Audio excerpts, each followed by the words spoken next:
നിത്യജീവിതത്തിൽ ഉപയോഗിക്കുന്ന വസ്തുക്കളുടെ രസകരമായ മേക്കിംഗ് പ്രോസസ്സുകൾ. ഹലോ ഫ്രണ്ട്സ്, നിങ്ങൾ ഡെയിലി ലൈഫിൽ ഉപയോഗിക്കുന്ന എന്തെങ്കിലും സാധനങ്ങൾ എങ്ങനെയാണ് ഉണ്ടാക്കുന്നതെന്ന് നിങ്ങൾക്കറിയാമോ? വീട്ടിലുണ്ടാക്കുന്ന ഭക്ഷണത്തിന്റെ കാര്യമല്ല കേട്ടോ ചോദിച്ചത്. കൈ മുറിയുമ്പോൾ നിങ്ങൾ വാങ്ങുന്ന ബാൻഡേജ്, കറണ്ട് പോകുമ്പോൾ കത്തിക്കുന്ന മെഴുകുതിരി, നിങ്ങളുടെ ഫേവറേറ്റ് ആപ്പിൾ ജ്യൂസ് തുടങ്ങി നിങ്ങൾ വിഷുവിനും പെരുന്നാളിനും പൊട്ടിക്കുന്ന പടക്കങ്ങൾ വരെ എങ്ങനെയാണ് നിർമ്മിക്കുന്നതെന്ന് എപ്പോഴെങ്കിലും ആലോചിച്ചിട്ടുണ്ടോ? അങ്ങനെയുള്ള ചില രസകരമായ മാനുഫാക്ചറിംഗ് മെത്തേഡ്സ് ആണ് ഇന്ന് നമ്മൾ കാണാൻ പോകുന്നത്. Welcome all. നമ്പർ 10, പവർഫുൾ മുട്ടകൾ. എല്ലാ വീട്ടിലെയും അടുക്കള നേരിടുന്ന ഒരു വലിയ പ്രശ്നമാണ് കുറച്ച് ദിവസം കൊണ്ട് തന്നെ മുട്ട ചീഞ്ഞു പോകുന്നത്. അടുക്കള നോക്കുന്നവർക്ക് ഈ പ്രശ്നം പരിഹരിക്കാൻ എന്തെങ്കിലും മാർഗമുണ്ടോ എന്നറിയണ്ടേ? വലിയ കോഴി ഫാമുകളിലെല്ലാം ദിവസവും എന്ന പോലെ മുട്ട സൂക്ഷിച്ചു വെക്കാൻ ഉപയോഗിക്കുന്ന ടെക്നിക്കാണിത്. നോക്കൂ, മുട്ട ഒഴുകി നടക്കുന്ന ഈ ദ്രാവകം എന്താണെന്നറിയുമോ? അത് നമ്മുടെ ചുണ്ണാമ്പാണ്. മുട്ട ചുണ്ണാമ്പിന്റെ കട്ടി കൂടിയ ലൈനിയിൽ മുക്കിയെടുക്കുന്നു. അതിനുശേഷം തടി കത്തിച്ച ചാരത്തിലും പൊതിഞ്ഞെടുക്കുന്നതോടെ മുട്ട പിന്നെ പവർഫുൾ ആയിക്കോളും. കുറച്ച് നാളത്തേക്ക് അവനെ തൊടാൻ ആർക്കും പറ്റില്ല. ഇതുപോലെ വെറും ചുണ്ണാമ്പ് നേർപ്പിച്ച വെള്ളത്തിൽ ഇട്ട് വെച്ചാലും മുട്ട കേടുകൂടാതെ ഇരുന്നോളും. നമ്പർ 9, ബാൻഡേജുകൾ ഉണ്ടാക്കാം. കയ്യിലൊരു ചെറിയ മുറിവുണ്ടായാൽ പണ്ടൊക്കെ തുണി കൊണ്ടാണ് കെട്ടിവെക്കുന്നത്. ഇപ്പോൾ അത് 2 രൂപയുടെ സ്റ്റിക്കി ബാൻഡേജാണ്. കാര്യങ്ങൾ ഇത്രയും എളുപ്പമാക്കിയ ബാൻഡേജ് എങ്ങനെയാണ് ഉണ്ടാക്കിയെടുക്കുന്നതെന്നറിയുമോ? ETS എന്ന ഒരു സൈഡിലേക്ക് മാത്രം വലിയുന്ന സ്പെഷ്യൽ ഇലാസ്റ്റിക് തുണിയാണ് ബാൻഡേജ് ഉണ്ടാക്കാൻ ഉപയോഗിക്കുന്നത്. ഈ വലിയ റോൾ മുഴുവൻ ETS തുണിയാണ്. നോക്കൂ, 18 മില്യൺ ബാൻഡേജ് ഈ റോളിൽ നിന്നും ഉണ്ടാക്കിയെടുക്കാം. ഇതിന്റെ ഒരു വശത്ത് പശ തേച്ചതിനു ശേഷം 49 ഡിഗ്രി ചൂടിൽ ചൂടാക്കിയാണ് കാര്യങ്ങൾ തുടങ്ങുന്നത്. ആവശ്യത്തിനനുസരിച്ച് മുറിച്ചെടുക്കുന്നതും റോളിംഗ് മെഷീനിൽ തന്നെയാണ്. ബാൻഡേജിന്റെ അകത്ത് മുറിവുമായി കോണ്ടാക്ട് വരുന്ന സ്ഥലത്ത് ഒരു ചെറിയ വെള്ളത്തുണി കണ്ടിട്ടില്ലേ? ഇതേപോലെ തന്നെ പഞ്ഞി പോലുള്ള ഈ തുണിയും റോളിംഗ് മെഷീൻ ഉപയോഗിച്ചാണ് ഉണ്ടാക്കിയെടുക്കുന്നത്. അവ ആവശ്യമുള്ള സൈസിൽ മുറിച്ചെടുക്കുന്നു. ഫൈനൽ സ്റ്റേജിൽ ഈ 2 തുണികളും കൂടി കൂട്ടിച്ചേർത്താൽ മതി. ഒന്നിൽ കൂടുതൽ റോളർ മെഷീനുകൾ ഒരേ സമയം ഉപയോഗിച്ചാണ് ഈ പ്രക്രിയ ചെയ്യുന്നത്. ഓരോ സ്ട്രിപ്പുകളായി ഡിവൈഡ് ചെയ്യുന്നതും നമുക്ക് കിട്ടുന്ന കുഞ്ഞൻ ബാൻഡേജുകൾ ഉണ്ടാക്കുന്നതും ഈ പെർഫറേഷൻ റോളിംഗ് മെഷീനാണ്. നമ്പർ 8, മനോഹരങ്ങളായ ടൈലുകൾ. ഇന്നത്തെ വീടുകളുടെയും ബിൽഡിങ്ങുകളുടെയും ഭംഗി കൂട്ടുന്ന പ്രധാന വസ്തുവാണ് ടൈലുകൾ. മനോഹരങ്ങളായ ഈ ടൈലുകൾ ഉണ്ടാക്കിയെടുക്കാൻ ഉപയോഗിക്കുന്ന റോ മെറ്റീരിയൽസ് നമ്മളുടെ ഭൂമിയിൽ നിന്ന് തന്നെ കുഴിച്ചെടുക്കുന്നതാണ്. പലതരം കളിമണ്ണ്, കാൽസൈറ്റ്, ഡോളോമൈറ്റ് പോലുള്ള അയിരുകൾ, സാൻഡ് തുടങ്ങിയ വസ്തുക്കൾ ഖനനം ചെയ്ത് ഫാക്ടറികളിലേക്ക് കൊണ്ടുവരുന്നു. അവിടെ ഓരോ മെറ്റീരിയലും കൺവെയർ ബെൽറ്റുകളിലൂടെ സഞ്ചരിച്ച് അവസാനം ഒരു സ്ലറി ടാങ്കിൽ ചെന്ന് അവസാനിക്കുന്നു. ഇവിടെ വെച്ച് സെറാമിക് പെബിൾസും മറ്റും ആഡ് ചെയ്ത് ഒരു ലിക്വിഡ് മിക്സ്ചർ ആക്കിയെടുക്കുന്നു. ഈ ലിക്വിഡ് മിശ്രിതം ഒരു ആറ്റോമൈസറിന്റെ സഹായത്തോടെ ചൂടെയർ കടത്തിവിട്ട് തരിതരി പോലുള്ള പൊടിയാക്കുന്നു. ആറ്റോമൈസറുകൾ വസ്തുക്കൾ പൊടിച്ചെടുക്കാൻ ഉപയോഗിക്കുന്ന മെഷീനുകളാണ്. ശേഷം വേണ്ട ഷേപ്പ് ടൈലിന്റെ മോൾഡിലേക്ക് പറഞ്ഞയക്കുന്ന ഈ പൊടി അവിടെ വെച്ച് 400 കിലോഗ്രാം ഫോഴ്സ് വരെ കൊടുക്കുവാൻ കഴിയുന്ന വലിയ ഹൈഡ്രോളിക് പ്രസ് ഉപയോഗിച്ച് പ്രസ് ചെയ്ത് സോളിഡ് ആക്കി മാറ്റുന്നു. അതിനുശേഷം ഡിസൈനും തിളക്കം കൂട്ടാൻ ഗ്ലോസിംഗും കൊടുക്കുന്ന ചടങ്ങാണ്. അതൊക്കെയും റോളർ മെഷീനുകളുടെ അടിയിലൂടെ ടൈലുകൾ പാസ് ചെയ്താണ് ചെയ്യുന്നത്. ഏറ്റവും അവസാനമായി 1000 ഡിഗ്രി സെൽഷ്യസ് ചൂടിൽ ചൂളയിൽ ചുട്ടെടുക്കുന്നതോടുകൂടി നല്ല ഫ്രഷ് ടൈൽസ് റെഡി. നമ്പർ 7, ഇങ്ങനെയൊന്നും വളയ്ക്കല്ലേ, അത് ഒടിഞ്ഞു പോകും. ഈ ചേച്ചിയെ നോക്കൂ, എന്ത് ടെൻഷൻ ഫ്രീ ആയിട്ടാണ് അവർ ആ ആടുന്ന കസേര എൻജോയ് ചെയ്യുന്നത്. അതെങ്ങനെ ഉണ്ടാക്കിയെന്നറിയട്ടെ? എത്ര ഭംഗിയായിട്ടാണ് ഈ കസേര നിർമ്മിച്ചെടുക്കുന്നത്. ഇത് മുഴുവൻ പ്രത്യേകതരം സോഫ്റ്റ് ആയ തടി കൊണ്ടാണ് ഉണ്ടാക്കിയിരിക്കുന്നതെന്ന് പറഞ്ഞാൽ വിശ്വസിക്കുമോ? ഇതുപോലെ നീളത്തിലെടുത്ത പോളിഷ് തടി കഷ്ണങ്ങൾ വലിയ ഫോഴ്സിൽ വളച്ചെടുത്താണ് ഈ കസേരകൾ നിർമ്മിക്കുന്നത്.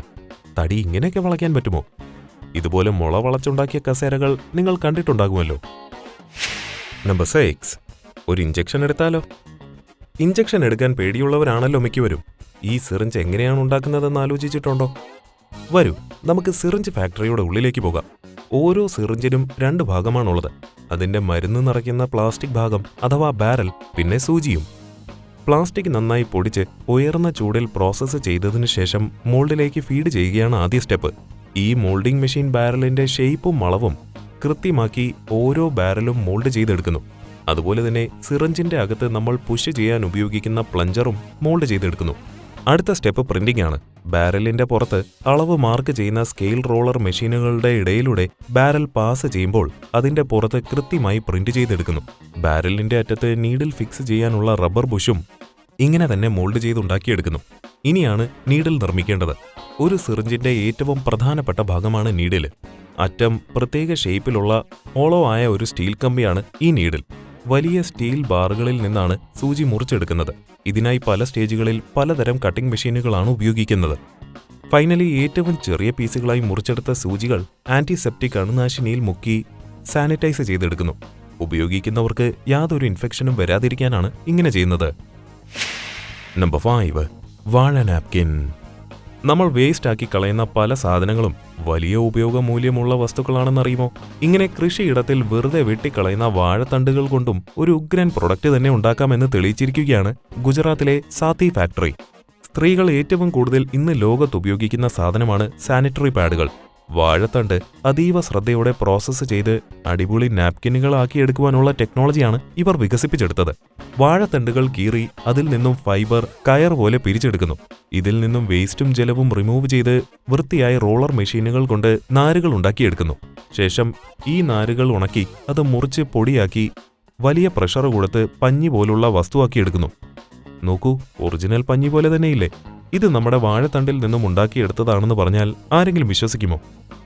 ഈ പഞ്ഞികൾ ലെയർ പോലുള്ള ഷേപ്പിൽ കട്ട് ചെയ്തെടുത്ത് ഓരോ ലെയറിന്റെ മുകളിലും കുറേ ലെയറുകൾ നിരത്തി പ്രസ് ചെയ്ത് കട്ടിയുള്ള നാപ്കിനുകൾ ആക്കിയെടുക്കുന്നു. ലീക്കേജ് ഉണ്ടോ എന്നറിയാനുള്ള ക്വാളിറ്റി ടെസ്റ്റുകളും അണുനശീകരണവും ചെയ്തതിനു ശേഷമാണ് വാഴ നാപ്കിനുകൾ മാർക്കറ്റിലേക്ക് എത്തുന്നത്. നമ്പർ 4. ഫ്രഷ് ജ്യൂസ് എടുക്കട്ടെ. മാർക്കറ്റിൽ ഇന്ന് മുന്തിരി മുതൽ ചക്ക വരെ ഒരുവിധം എല്ലാ ജ്യൂസുകളും അവൈലബിൾ ആണല്ലോ. എന്നാൽ കൂട്ടത്തിലെ കൊമ്പൻ എന്നും ആപ്പിൾ ജ്യൂസ് തന്നെയായിരിക്കും. എന്നാൽ ഒരു ആപ്പിൾ ജ്യൂസ് ഫാക്ടറിയുടെ നിഗൂഢ രഹസ്യങ്ങൾ എന്തൊക്കെയാണ്? 5 തലമുറകളായി ആപ്പിൾ ജ്യൂസ് ഉണ്ടാക്കിക്കൊണ്ടിരിക്കുന്ന അമേരിക്കയിലെ മാർട്ടിനെല്ലി സഹോദരങ്ങളെ പോലുള്ള വമ്പന്മാരുള്ള ബിസിനസ്സാണിത്. മദ്യപാനത്തിന് ഒരു അടിപൊളി ഓൾട്ടർനേറ്റീവ് എന്ന നിലയിൽ, പുളിപ്പൊട്ടുമില്ലാത്ത എന്നാൽ ഫിസിംഗ് ആയി നുരയുന്ന ഡ്രിങ്ക് എന്ന നിലയിൽ ആപ്പിൾ ജ്യൂസ് 20-ാം നൂറ്റാണ്ടിന്റെ ആദ്യം മുതൽക്കേ ലോകം മുഴുവൻ കീഴടക്കി തുടങ്ങി. ആപ്പിൾ തോട്ടങ്ങളിൽ നിന്നും ശേഖരിച്ച ടൺ കണക്കിന് ആപ്പിളുകൾ ഫാക്ടറികളിലേക്ക് കൊണ്ടുവന്ന് അവിടെ നിന്നും വൃത്തിയായി കൺവെയർ ബെൽറ്റിലൂടെ കഴുകി അരച്ച് പൾപ്പ് രൂപത്തിലാക്കി എൻസൈമുകളും കെമിക്കലും ആഡ് ചെയ്യുന്നു. ഇങ്ങനെ അരച്ച ആപ്പിൾ പിഴിഞ്ഞെടുക്കുന്നത് നോക്കൂ. പക്ഷേ ഈ ജ്യൂസ് നേരിട്ട് ഉപയോഗിക്കാൻ കഴിയില്ല. അതിന് പാസ്ചറൈസേഷൻ ടാങ്കുകളിൽ 22 മുതൽ 88 ഡിഗ്രി സെൽഷ്യസ് വരെ പാസ്ചറൈസ് ചെയ്ത് ശേഷം അതിൽ ആവശ്യത്തിന് കളറും ചേർത്ത് വലിയ ടാങ്കുകളിൽ സ്റ്റോർ ചെയ്യുന്നു. അതിനുശേഷം കുപ്പിയിൽ നിറയ്ക്കുന്നതും കുപ്പിയിൽ സ്റ്റിക്കർ പതിക്കുന്നതുമൊക്കെ മെഷീനുകളാണ്. ഇതവസാനം പാക്ക് ചെയ്യുന്ന ജോലി മാത്രമേ മനുഷ്യർ നേരിട്ട് ചെയ്യുന്നുള്ളൂ. കുടിക്കാൻ പിന്നെ നമ്മളുണ്ടല്ലോ. നമ്പർ 3. കയറ്. കുറച്ച് അഡ്വഞ്ചറസ് ആകാൻ താല്പര്യമുള്ള ആളുകൾ ഇതൊന്ന് ശ്രദ്ധിച്ചോളൂ. കണ്ടു നിൽക്കുന്നവന്റെ ചങ്കിടിപ്പ് കൂട്ടുന്ന ഒരു ഐറ്റമാണ് റോക്ക് മൗണ്ടൻ ക്ലൈംബിംഗ്. എന്നാൽ കേട്ടോ, ഒട്ടും പേടിക്കേണ്ട.